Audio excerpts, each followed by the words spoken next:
네, 안녕하세요. 오늘은 이제 주말이네요. 12월 6일 날, 오늘 금요일 세 번째 시간은요, 조세 관련, 즉, 부동산 관련 기본적으로 이해하고 있어야 될 용어 부분에 대해서 점검을 하고 갑니다. 자, 그럼 준비되셨죠? 먼저, 조세 법률주의라면 세금은 국가나 지방자치단체만이 부과하고 징수할 수 있는 부과권과 징수권을 가지고 있는데, 권력이 막강한 국가나 지방자치단체는 힘없는 국민 대상으로 조세권을 남발하면 안 돼요. 그래서 조세권 남발할 수 없도록 하기 위해서 국회에서 세금에 대한 법, 즉 세법이라는 법률을 만들어 놓고, 그 법률에 요건을 충족한 경우에 한해서만 부과하고 징수할 수 있는 거지, 마음대로 부과 징수할 수 없다. 그래서 과세 요건이라는 걸 법률에 명시했는데, 그 과세 요건이 중요해요. 왜?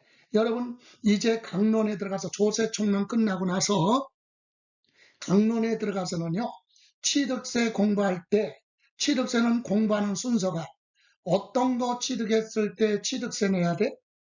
취득세는 누가 세금 내야 돼? 납세 의무자. 그죠? 그리고 취득세는 어떤 금액 가지고 계산해? 그리고 계산하려면 몇 퍼센트를 적용해? 이걸 우리는 과세 요건이라고 그래. 취득세가 됐던, 등록면허세가 됐던, 재산세가 됐던, 종부세, 양도소득세, 모든 세금은 이 과세 요건으로부터 시작합니다. 그래서 세금을 부과하려면 첫 번째, 무엇에 대해서 세금을 내라고 할 것이냐, 그것을 과세 대상 또는 과세 물건 또는 과세 객체, 이렇게도 얘기하죠. 그래서 과세 대상은 법에 소득에 있으면 소득에 대해서 세금 내라, 이렇게 과세 대상이 정해져 있고, 재산에 대해서 부과하는 세금은 무슨 재산 가지고 있을 때 세금 내라, 또 행위에 대해서 부과하는 세금은 무슨 행위가 있으면 세금 내라, 이렇게 과세 대상이 정해져 있어요. 소득에 대해서 세금 내라, 그게 대표적으로 소득세죠. 개인이 버는 건 소득세 내고, 법인이 버는 건 법인세를 내라, 그게 소득세법에는 소득이 정해져 있고, 법인세법에는 법인의 소득이 정해져 있죠. 그런 소득에 대해서 세금 내라. 재산, 재산에 대해서 재산을 가지고 있을 때 부과되는 게 대표적으로 재산세하고 종합부동산세예요. 그럼 재산세는 어떤 재산 가지고 있을 때 재산세 내라고 할 거냐? 그것이 구체적으로 우리 재산세 지방세법에 열거되어 있어요. 또 행위가 있으면 무슨 행위가 있다. 그럼 대표적인 게 취득한 행위가 있으면 취득세 내라, 등기 등록하는 행위가 있으면 등록면허세 내라, 이렇게 과세 대상 물건이 공론에 가서 구체적으로 정해져 있는데, 여기서 얘기하는 과세 요건의 과세 대상은 소득에 대해서 부과할 수도 있고, 재산에 대해서 부과할 수도 있고, 무슨 행위를 했으면 세금 내라 할 수 있다. 이것을 과세 대상이라고 한다. 그럼 두 번째, 법에 누가 세금 내야 될 거냐? 그래서 누가 세금 내야 돼? 그 사람을 납세 의무자, 그래서 납세 의무자가 법에 정해져 있어요. 그래서 세법에 따라 세금 내야 될 의무가 있는 사람을 납세 의무자라고 하는데, 거기에는 원래의 납세 의무자가 납세 의무를 이행할 수 없을 때 2차적으로 책임져야 될 사람을 2차 납세 의무자라고 하고, 2차 납세 의무자도 넓은 의미의 납세 의무자다. 2차 납세 의무자는 회사를 정리할 때 남는 청산인, 또는 운명회사 비상장법인은 출자한 투자자, 그리고 다른 사람의 사업자를 넘겨받는 양수받은 양수인, 이런 사람들은 그 전 소유자의 또는 전 납세 의무자가 납부하지 못한 것에 대해서 2차 납세 의무를 지는데, 우리는 거기까지 물어보지는 않아요. 다만 납세 의무자 범위에 2차 납세 의무자도 있고, 하나의 납세 의무에 대해서 두 사람 이상이, 여러 사람이 공동으로 책임지는 경우에는 연대 납세 의무자다, 이렇게 얘기하는데, 대표적으로 공동으로 상속받았다. 공동으로 상속받았으면 취득세도 연대 납세 의무가 있고 상속세도 연대 납세 의무가 있죠. 자기 뭐만큼? 지분만큼. 그죠? 다음 납세보증금, 납세자의 세금을 못 내거나 체납처분비, 압류할 때 들어가는 그런 비용을 못 내면 그러면 그것을 책임지겠다라고 보증 쓴 사람도 넓은 의미의 납세 의무자 범위에 포함이 됩니다. 뒤에 가서 구체적으로 얘기할 겁니다. 그래서 무엇에 대해서 세금 내라고 하느냐, 그걸 과세 대상이라고 한다. 이건 세금마다 다 달라요. 그리고 두 번째, 누가 세금 내야 되느냐, 납세 의무자도 각 법에 따로따로 규정되어 있다. 그리고 세 번째, 세금 부과하려면 어떤 금액 가지고 계산할 것이냐, 그래서 과세 표준이라고 하는데, 과세 표준은 가격 금액 가지고 세금 계산하는 것도 있지만 1제곱미터당 얼마 또는 세제곱미터당 얼마, 1kg당 얼마, 한 건당 얼마 이렇게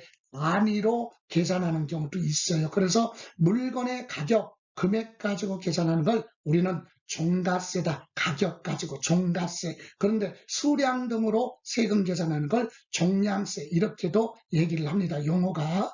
자, 그리고 이제 이렇게 과세 표준이 금액이든 수량으로 결정이 되면 여기에 비율이 있죠. 곱하는 비율. 그래서 이걸 세율이라고 하는데 세율은 금액으로 갈 때는 일정한 비율이 정해져 있어요. 정율, 세율.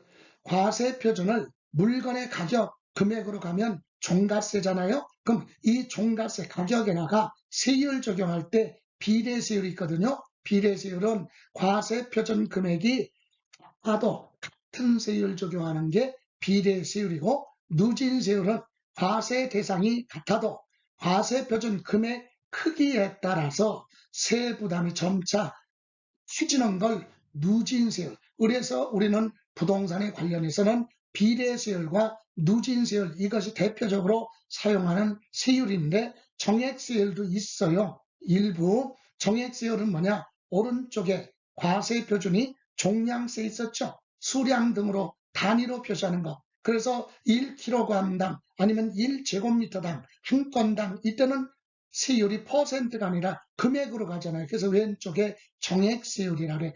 한 건당 얼마, 1kg당 얼마 이렇게 화폐 단위를 비율로 계산하는 걸 정액세율이라고 합니다.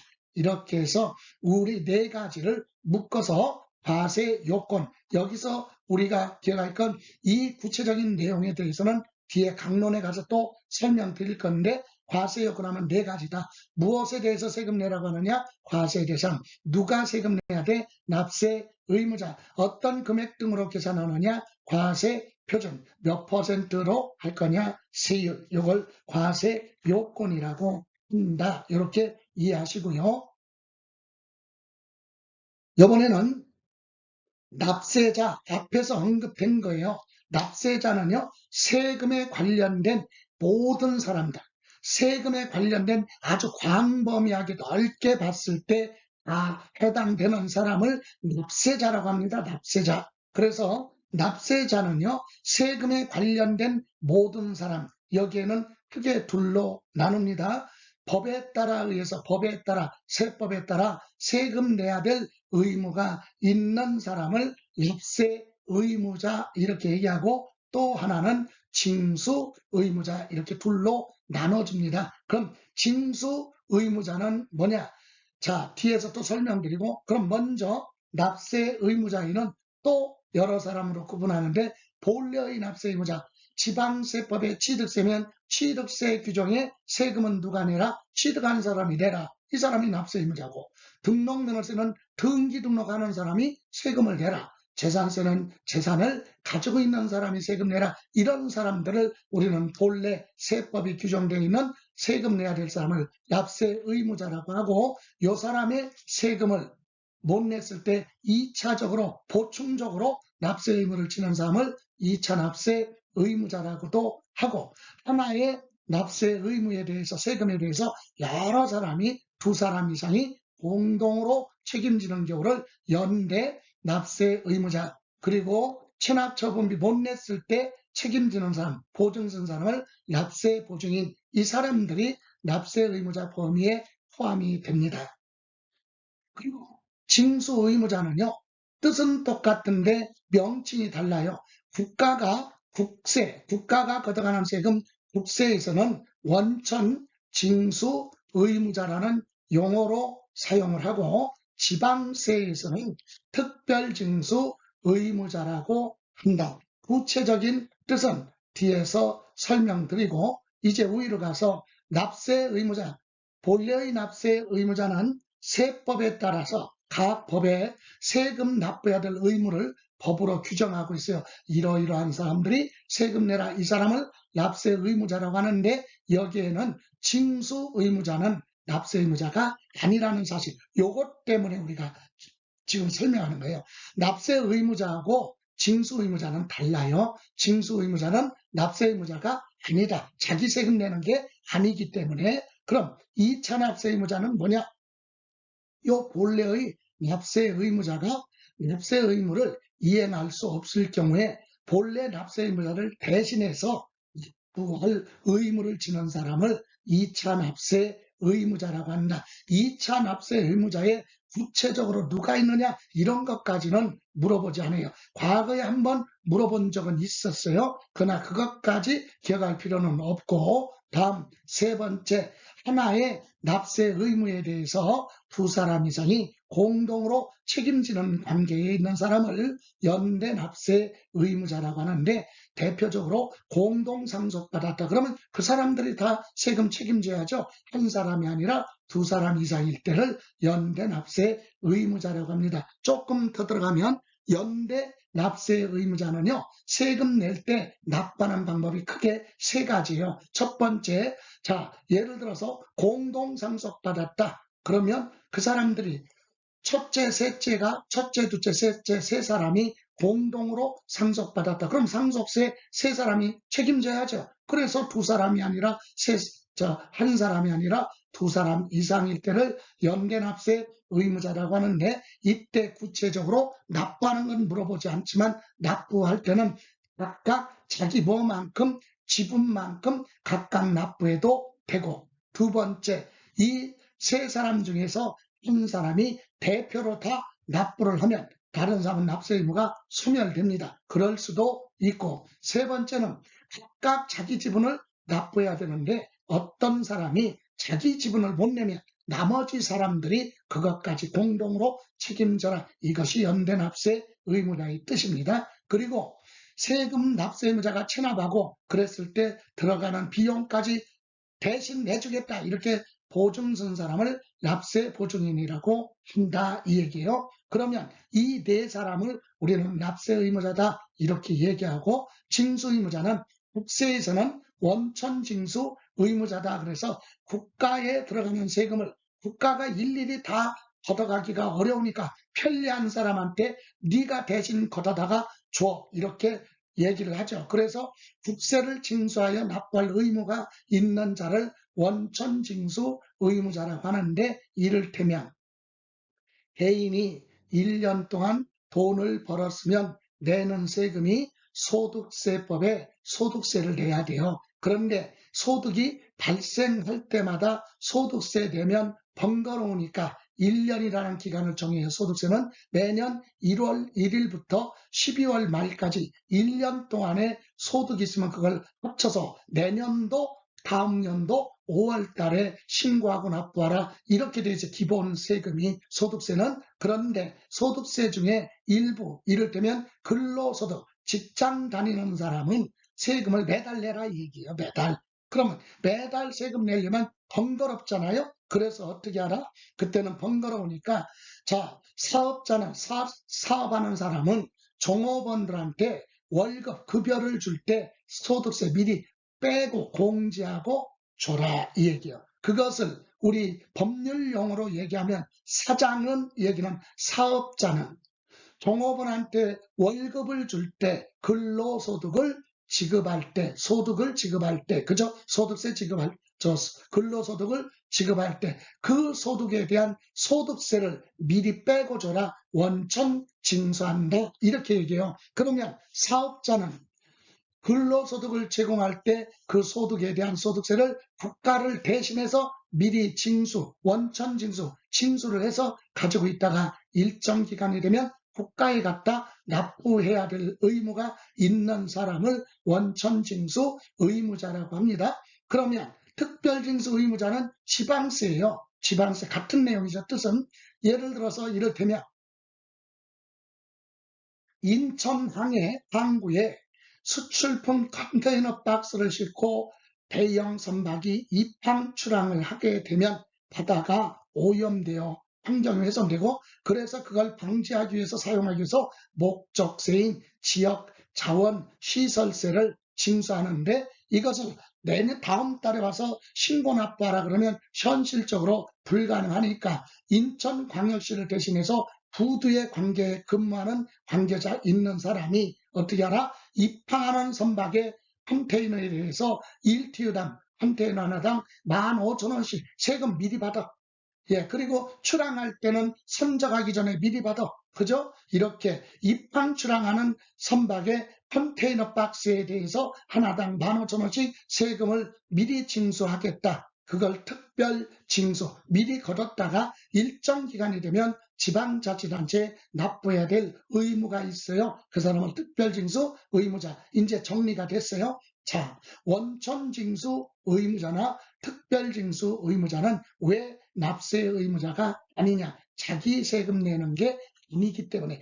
자기 세금 내는 게 아니라 개개인이 내야 될 국세나 지방세를 편리하게 하기 위해서 대신 국가나 지방자치단체를 대신해서 세금을 미리 받고 미리 공제를 하고, 그죠? 그랬다가 국가나 지방자치단체에 전달해 주는 사람이지 자기 세금 내는 게 아니기 때문에 납세 의무자가 아니다. 그래서 여기는 잘 정리하세요. 납세자는 넓은 의무니까 넓은 의미의 세금에 관련된 모든 사람을 얘기하니까 납세 의무자가 있고 징수 의무자를 합쳐서 납세자라고 한다. 그런데 문제는 요 납세 의무자에는 징수 의무자는 별개다.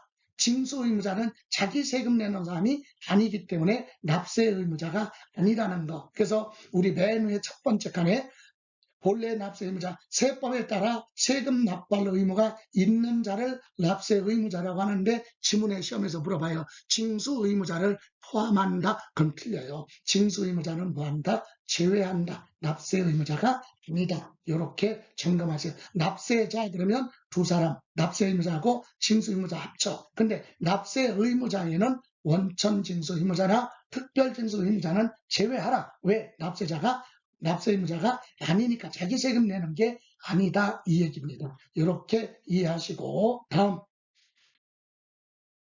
이번에는 법정신고 기한이라고 합니다. 법정신고 글자 그대로 해석하면 법에서 정해놓은 세금 계산한 신고서, 과세 표준 신고서를 제출해야 될 기한, 마지막 날 정해놨어요. 그래서 법정신고 기한하면 법에서 정해놓은 과세 표준 신고서 제출을 해야 될 마지막 날을 신고 기한이라고 한다. 세법에 따라 과세 표준 계산한 거 있죠. 세금 계산한 그 신고서를 작성을 해서 제출해야 될 마지막 날, 이건 어떤 세금이냐? 주로 신고 납부 세금인데, 신고 기한은요, 우리가 공부해야 될 세금만 중심적으로 보면 신고 기한에, 법정 신고 기한이 있는 세금이 취득세예요.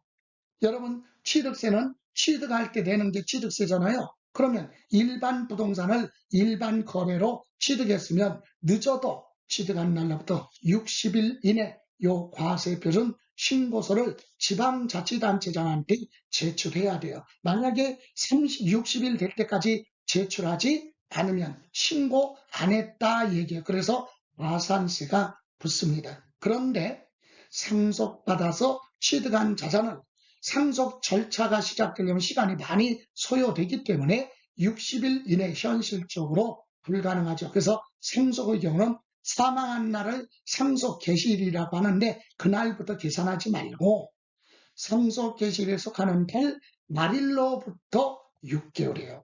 그러니까 1월 1일 날 사망을 했다? 그럼 1월 1일부터 계산하지 말고 1월 달 그 달의 말일부터 계산해서 6개월 안에 신고를 하라 이 얘기입니다. 이때 안 하면 역시 가산세 받고, 또 하나 상속의 경우는 6개월인데요. 상속받는 사람이 외국에 살고 있어요. 국외에, 외국에 나가서 살고 있으면 9개월까지입니다. 그러면 9개월 상속받는 사람이 외국에 거주하고 있다. 그런 단서가 없으면 6개월이고 외국에 거주하면 9개월입니다.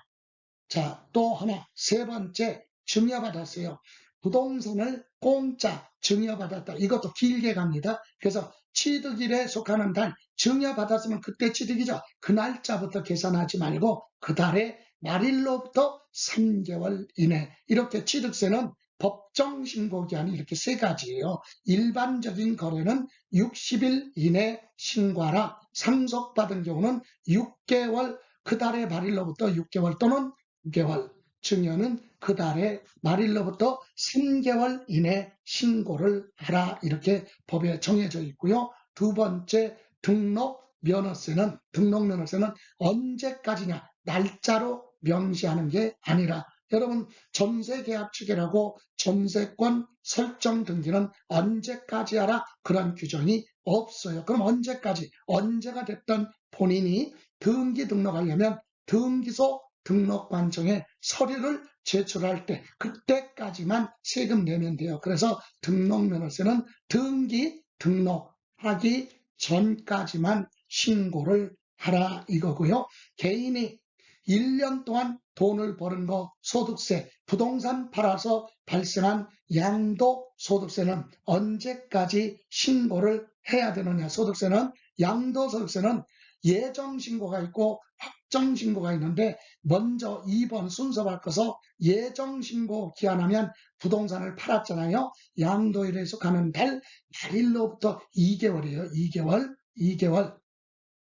오늘 1월 1일 날 만약에 부동산을 양도했다면 1월 달 말부터 계산해서 2개월까지 예정신고를 하면 돼요. 그런데 예정신고를 안 했다. 그럼 가산세 붙어서 내년에 확정신고해야 돼. 그래서 다음 연도 5월 말까지 확정신고. 그래서 소득세는 예정신고냐 확정신고냐에 따라서 법정신고 기한이 다르다는 거. 다음, 종합부동산세. 우리가 공부할 종합부동산세는 원래는 법정신고 기한이 없어요. 왜? 이거는 국가가 세금 계산해서 고지서 발부하기 때문에 법정신고 기한이 없는데, 있는 경우가 특별한 경우 있어요. 당해년도 12월 15일까지 신고서 제출하라. 어떨 때 납세자가 나는 신고하고 납부하겠다 이렇게 선택을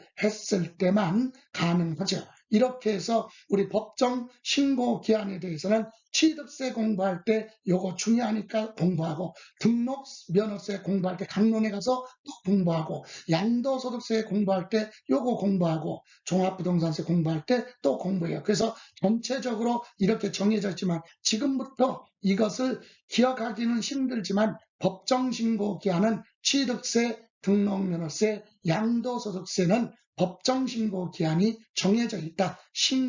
과세표준 신고서 제출할 날짜가 정해져 있는데, 종합부동산세는 원래는 없지만 납세 의무자가 선택을 하면 나 뭐 하겠다, 신고하고 납부하겠다, 그렇게 선택을 하면 신고 납부가 가능하다는 거 이렇게 점검하시면 됩니다. 다음,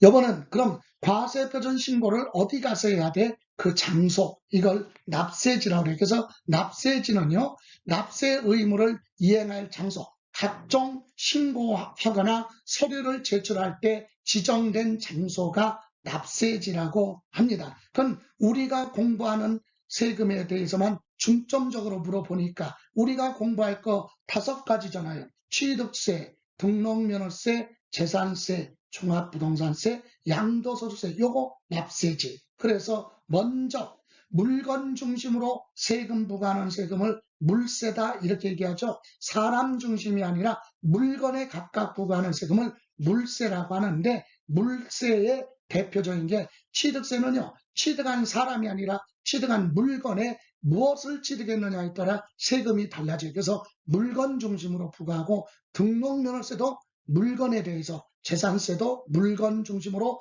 부과하는 물세다. 그래서 부동산 중심으로 얘기하면 취득세는 취득할 때 부동산에 대해서, 등록면허세도 등기 등록하는 부동산에 대해서, 재산세도 가지고 있는 부동산 등 재산에 대해서 부과하는 물세예요. 그래서 이 물세는요, 납세지가 간단해. 물건이 있는 곳으로 가라.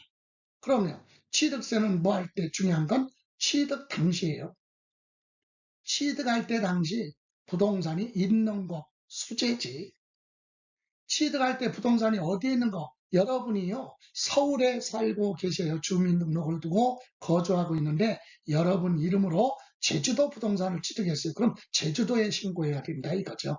취득할 때 당시 물건의 소재지 있는 곳, 그 지방자치단체에 신고를 하라. 각종 의무가 있을 때 신고 납부 의무, 또 등록면허세는 등기 등록 당시 역시 부동산이 있는 곳, 수재지입니다. 그럼 재산세는요? 재산세는 매년 부과하거든요. 그래서 개인이 부동산을 가지고 있어도 재산세 내고 법인이 부동산을 가지고 있어도 재산세 내는데 이것도 부동산의 소재지인데 이건 언제냐? 6월 1일이에요. 6월 1일 현재 부동산의 소재지 이날 지방자치단체를 납세지로 한다. 여기에 신고 의무가 있으면 여기에 신고를 하라. 그럼 물세 반대의 개념이 뭐냐? 인세예요. 사람 중심으로 합산하겠다. 그 사람의 경제적 부담 능력을 고려한다. 무슨 말이에요?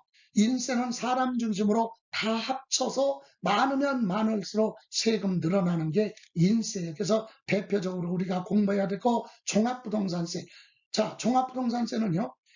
갑이라는 사람이 전국에 주택 10개 가지고 있어요. 그럼 갑이 소유자니까 갑이 소유하고 있는 주택 10개 다 합쳐.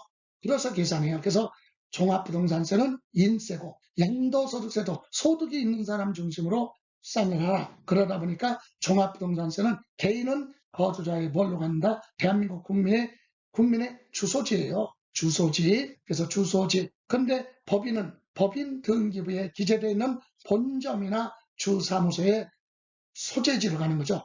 본점 또는 주사무소, 소재지, 사람으로 얘기하면 주소지와 같은 거죠. 그리고 양도소득세도 개인의 경우는 주소지로 가고 외국인 비거주자는 우리나라에 사무실도 없고 그리고 주소도 없으니까 소득이 발생한 장소로 가라. 이렇게 해서 납세지는 물세는 물건의 중심, 인세는 사람 중심이다. 이렇게 이해를 하시면 되겠습니다. 자, 이번에는 마지막으로 이제 조세 관련 기타 용어 그 외에 여러분 면세점이 뭐냐 이거죠.